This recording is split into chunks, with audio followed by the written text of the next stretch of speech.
오늘은 함께 갑시다 라는 제목으로 우리 말씀을 좀 나누고자 합니다. 우리 지난주에는 그리스도인 오늘을 걸어가다 라는 제목으로 함께 나누었었는데, 지난주 얘기는 개인에게 맞춰져 있다면 오늘 말씀은 또 공동체에게 주어지는 말씀이라 생각합니다. 우리가 그리스도인이 되었을 때 하나의 숙명이 있습니다. 그 숙명을 받아들여야 되죠. 절대 혼자 갈 수 없다는 겁니다. 주변에 우리 공동체 안에 속해 있는 모든 사람들과 함께 가는 거죠. 그게 공동체입니다. 우리가 함께 가는 일은 당연한 일이죠. 믿는 자들을 예수 그리스도 안에 모으셨고 모두가 주의 자녀가 되었으니 함께 가는 일은 당연한 일입니다. 근데 무엇보다 그리스도인들이 하나가 되어 가는 것이, 이걸 주님이 원하시는 일이기에 우리는 함께 보내고 함께 어려움을 지나가고 함께 즐거움을 나누는 일에 대해 생각해야 합니다. 만일 우리가 이 부분에 대해서 생각하지 않고 그렇지 못하고 있다면 그리스도인이라는 말은 최악의 단어가 되는 거죠. 기독교가 항상 개독교라는 이야기를 듣는 이유가 밖에서 보여주는 모습들이 그렇지 못하기 때문이죠. 우리는 마지막 때를 함께 지나갈 수 있어야 됩니다. 우는 자와 함께 울고 또 웃는 자와 함께 웃으며 마지막 때를 지나가는 거죠. 그러니까 함께 울고 함께 웃으며 지나가는 거예요. 이 마지막 때를 또 고난 속에서 고난도 함께 겪으면서 함께 가는 거죠. 이런 모습을 항상 추구해야 합니다. 항상. 이것을 추구하는 것은 우리를 하나 되게 하신 그리스도 안에서 마땅한 일인 거예요. 그렇다면 우리가 어떤 모습으로 함께 가야 될까? 우리가 두 가지 정도 나누었으면 좋겠는데요. 우선 첫 번째 본문 8절에서는요. 뜨겁게 서로 사랑하라고 표현하고 있습니다. 이 사랑은 서로를 향한 변치 않는 마음입니다. 이게 누군가를 귀중히 여기고 소중히 여기는 마음이거든요. 한 사람을 바라봤을 때, 공동체에 속해 있는 사람들을 바라봤을 때 귀중히 여기고 소중히 여기는 마음입니다. 근데 이 마음을 서로에게 표현하고 간직하는 것이요, 뜨겁게 살아가는 거예요. 변치 않고 살아가는 거죠. 그러니까 간직하고 있어야 변치 않고 살아갈 수 있는 거예요. 근데 이 사랑을 베풀어야 하는 대상이 누구일까? 공동체 모든 사람입니다. 모든 사람이라고 되어 있기 때문에 거기에는 좀 부족해 보이는 사람도 포함되는 거죠. 교회 공동체를 이루면 잘난 척하는 사람들이 있지만 사실 다 부족한 사람들이 모여 있거든요. 잘난 척하는 사람들은 대부분 자신의 의에 잡혀 있습니다. 나보다 못한 사람, 내 기준에 미치지 못하는 사람을 보면 마음에 들지 않고 함께 하려고 하지 않죠. 뜨겁게 사랑하는 표현을 보면서 이런 생각이 들었어요. 우리는 얼마나 많은 사람을 품을 수 있는 사람일까? 교회 공동체 안에 여러 사람들이 들어왔을 때 우리는 어떤 사람까지 품을 수 있을까? 근데 그렇게 한번 생각해 보면 우리 마음의 크기, 마음의 그릇을 알 알고 있는 거죠.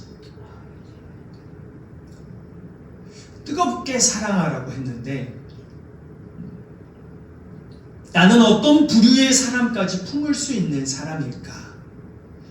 예전에 신학교 다니며 대학원을 다니면서 친한 형과 함께 이런 이야기를 함께 나눈 적이 있었습니다. 김하나, 너는 어떤 사람까지 품을 수 있냐? 질문을 하면서 글쎄요,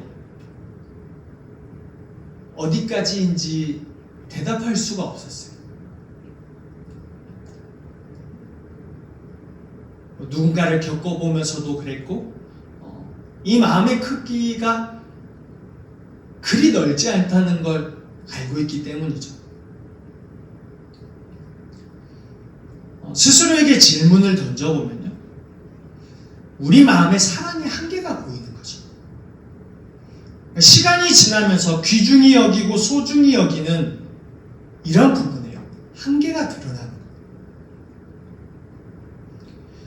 때론 누군가를 돌아보는 것이 귀찮을 때도 있고, 많은 부분 나의 의의를 드러내고 싶어하는 부분도 있죠. 그래서 누군가는 나의 관심 밖에 있게 되거나 어느 부분에 허물이 있는 사람을 품지 못하는 일이 일어납니다. 근데 부끄러운 고백이지만 이것이 저의 솔직한 모습인 거죠. 근데 우리의 솔직한 모습, 여러분들의 솔직한 모습은 어떠세요? 본문을 보면 사랑이 허다한 죄를 덮는다고 말하면서요, 사랑과 용서를 같은 선상에 놓고 있어요. 뜨겁게 사랑하라 하면서 이 사랑과 용서를 같은 선상에 놓고 있어요. 한 사람에 대한 그 마음이요, 허다한 죄를 덮을 만큼의 큰 힘을 가지고 있다는 표현입니다. 내 마음에 누군가를 소중히 여기고 귀중히 여기는 그 마음이요, 허다한 허물을 덮을 만큼의 큰 힘을 가지고 있다는 거예요.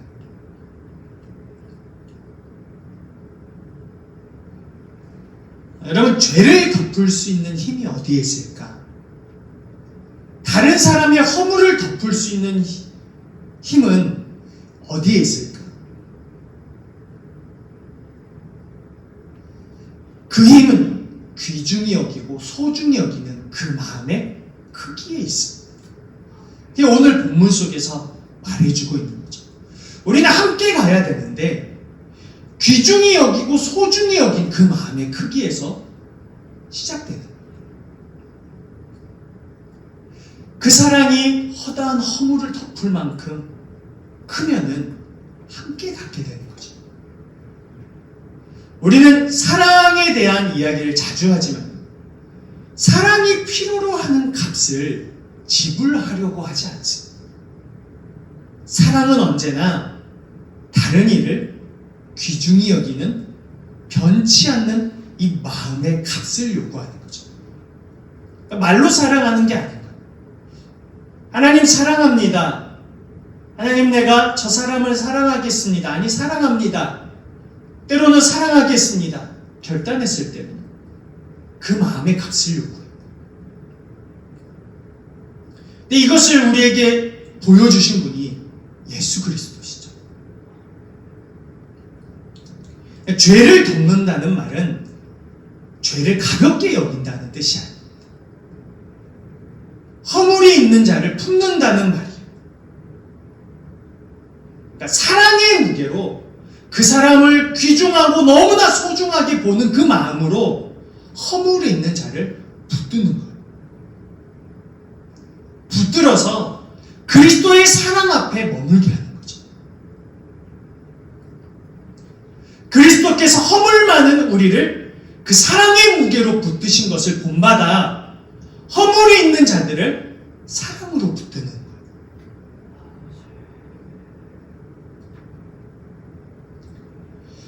사실 죄는 각 사람의 약한 부분에서 많이 일어납니다. 그리고 그 약함은 공동체에서 허물의 문제가 되죠. 문제는 교회 공동체를 이루면 허물 가진 사람을 품을 수 있는 마음보다 허물을 폭로하고 싶어하는 그런 마음이 많다는 거예요. 교회에서 속마음을 털어놓지 못하는 이유는 허물이 보이면요, 사람들의 입에 오르락내리락하고 비밀 유지가 되지 않고 결국에는 따가운 시선으로 인해서요, 떠나가게 되죠. 사랑은 허다한 죄를 덮는다고 하는데 한 사람의 허물을 덮을 만큼의 그 사랑의 무게가 없을 때가 정말 많은 거죠. 어느 교회에 가면은 참 대단한 교회들이 있어요. 우리 방송에도 나오고 있는 우리들 교회, 김양재 목사님인데 다 오픈이에요. 거의 오픈이죠. 참 특이한 교회예요. 목사님 스스로도 자신의 삶을 오픈하기도 했고, 그래서 그 성도들의 간증도 다 오픈인 것 같아요. 아이가 혼에 임신한 거,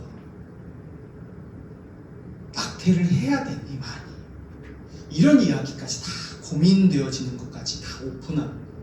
교인들이 그걸 다 들어요. 듣고 함께 가요.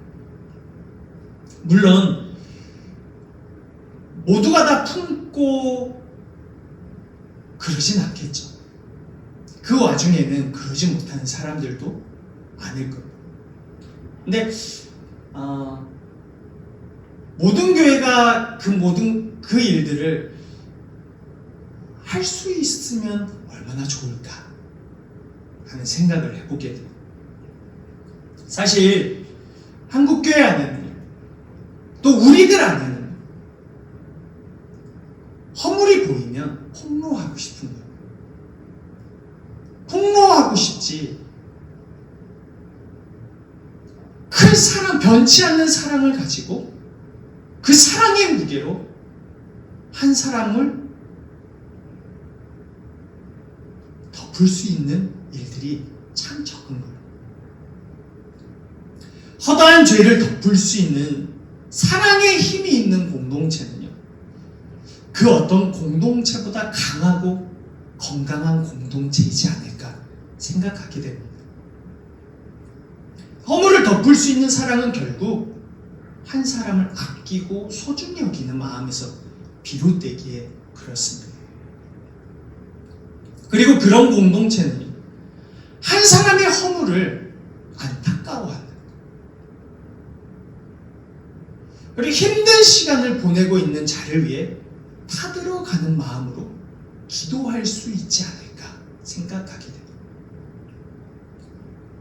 왜냐하면 한 사람을 귀중하게 여기고 소중하게 여겨서 사랑의 무게로 그리스도의 사랑 안에 붙들어 놓고 있는 사람들이기 때문이에요.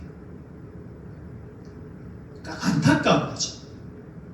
허물을 폭로하고 싶은 게 아니라 그 허물을 가진 그 가정의 환경, 개인의 어떤 모습을 보면서 안타까워하고 스스로 힘든 시간을 보내고 있을 때 함께 그 힘든 시간을 보내고 있는, 그래서 그 사람을 위해 타들어가는 마음으로 기도할 수 있는 공동체라고 생각합니다. 우리가 그리스도인이 되고 교회 공동체로 모였을 때 우리는 이 부분에 대해 생각해야 하고요, 하나님께 우리의 부족한 마음을 이야기할 수 있어야 돼요. 그렇지 않고 함께 가기란 쉽지 않은 일이죠. 우리는 따로 가지 않아요. 함께 갑니다. 그래서 우리는 이 모습을 담기 위해 주님께서 우리에게 보여주신 모습을 본을 삼아서 하나님 앞에 구하고, 이 부족한 이 마음의 크기를 놓고 하나님 앞에 넓은 마음 달라고 기도해야 되고, 그리고 항상 조심해야 되는 게 입이겠죠. 그렇게 함으로 하나님의 사랑 앞에, 그리스도의 사랑 앞에 한 사람 한 사람들을 붙들어 놓을 수 있어야 됩니다. 우리가 어떻게 함께 갈 수 있을까? 두 번째 나누고 싶은 건 서로에게 선한 청지기가 되어야 된다는 겁니다. 청지기는 집안일을 관리하는 사람입니다.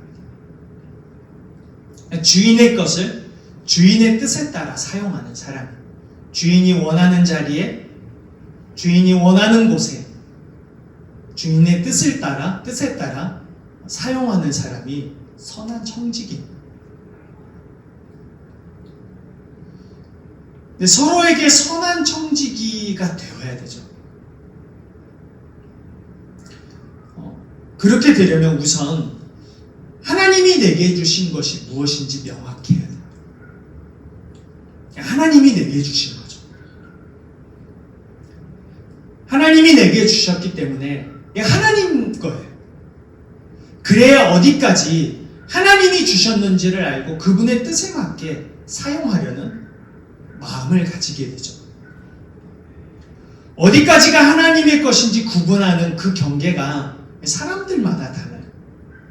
생명을 주셨고 은사, 자식, 돈, 명예 등등 하나님의 것이라 생각하는 경계가 사람마다 다릅니다.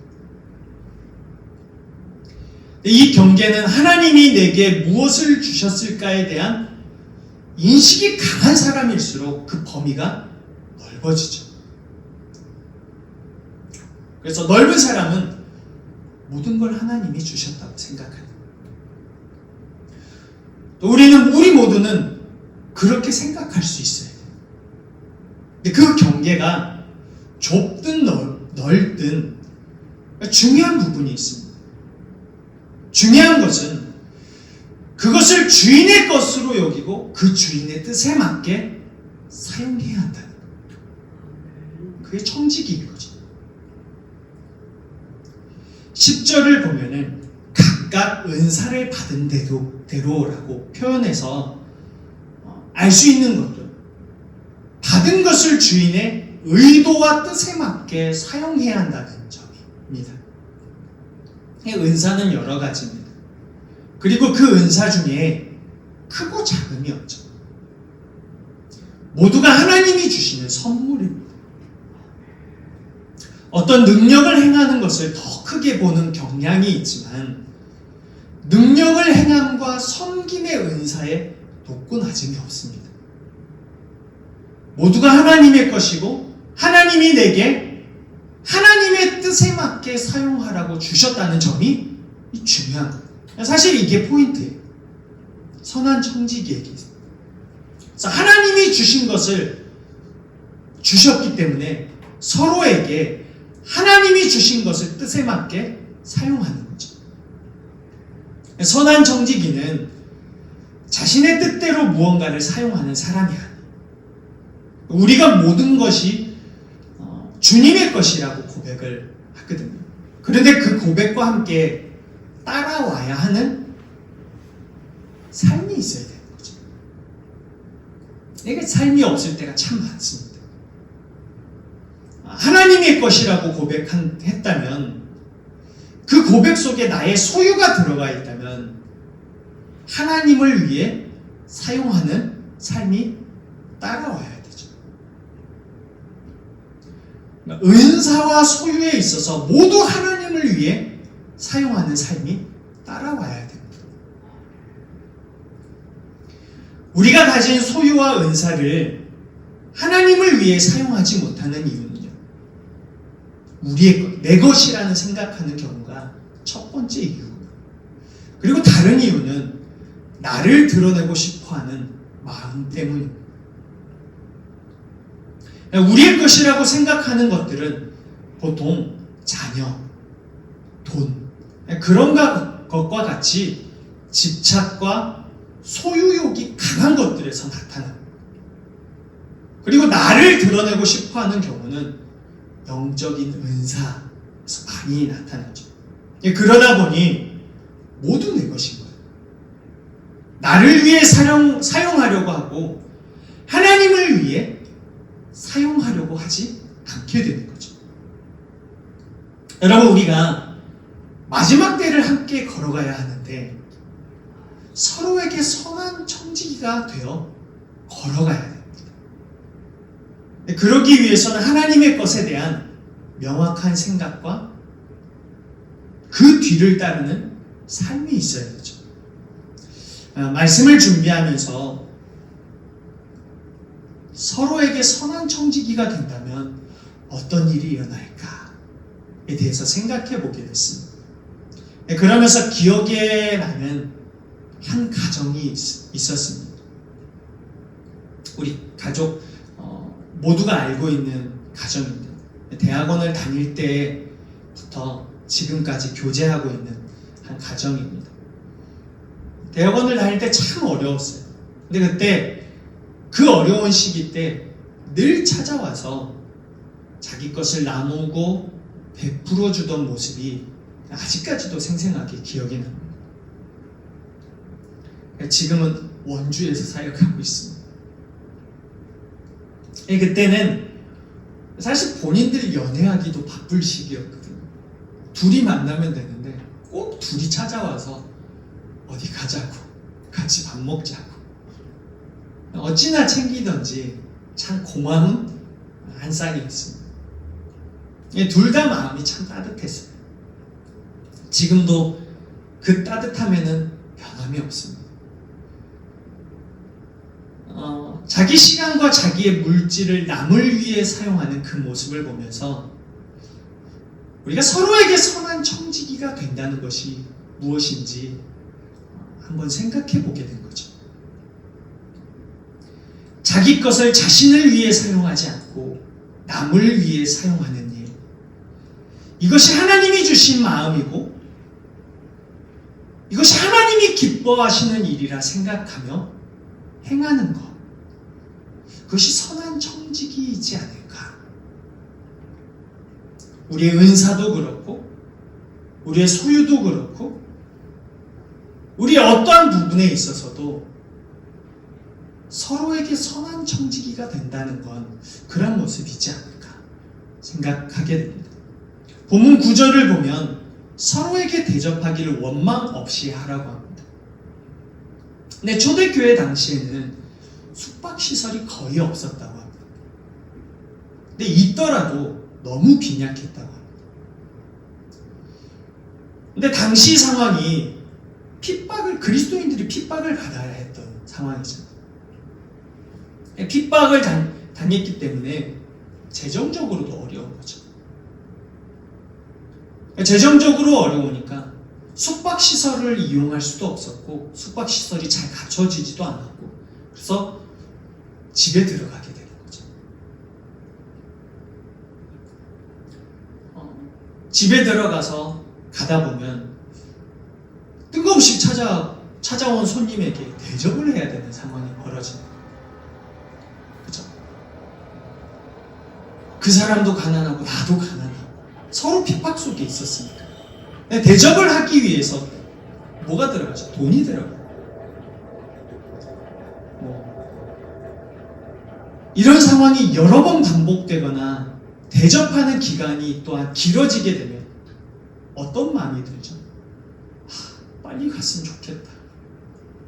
귀찮아. 이런 마음이 들죠. 그래서 성경에서도 이런 이야기들이 있죠. 그리고 우리가 함께 이야기할 때도 남의 집 자주 가지 말라는 이야기 하죠. 아마 당시 상황에서는 더 그랬었을 것 같습니다. 누구나 어려웠던 시기에 대접을 해야 되니까 원망 없이 하라고 권면하고,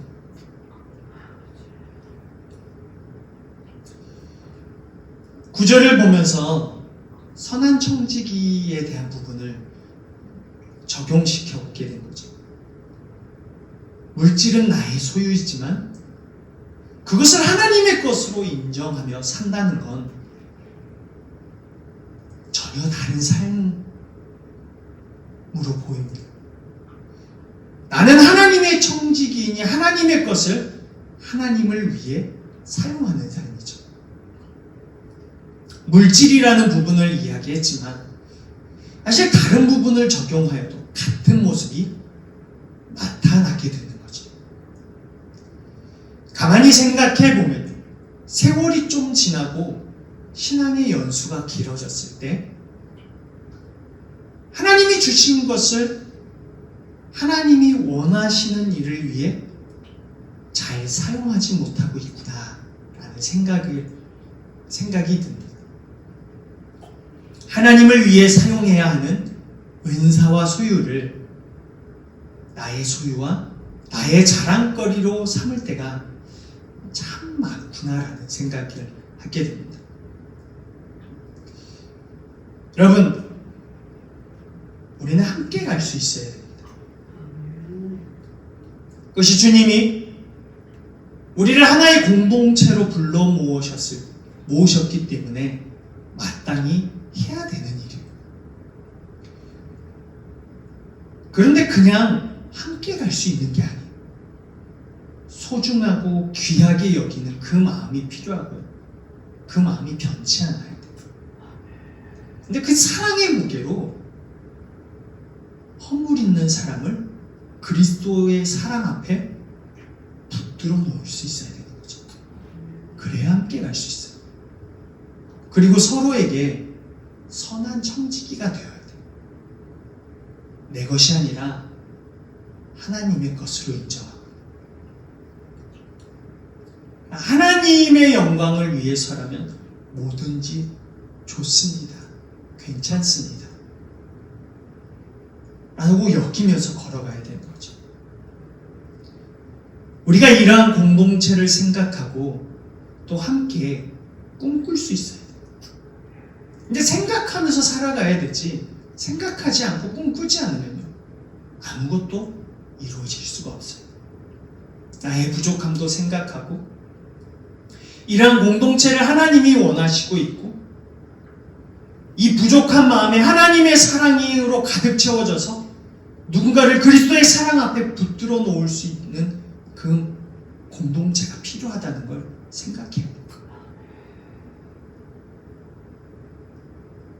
여러분, 우리가 그렇게 생각하고 하나님 앞에 구하고 함께 가다 보면 어느새 주님 앞에 함께 서 있게 되는 거죠. 함께 가지 않으니까 주님 앞에 함께 서 있지 못해요. 하나님 앞에 서는 그날을 생각하며 우리 모두가 함께하는 신앙 공동체가 되기를 주님의 이름으로 축복합니다.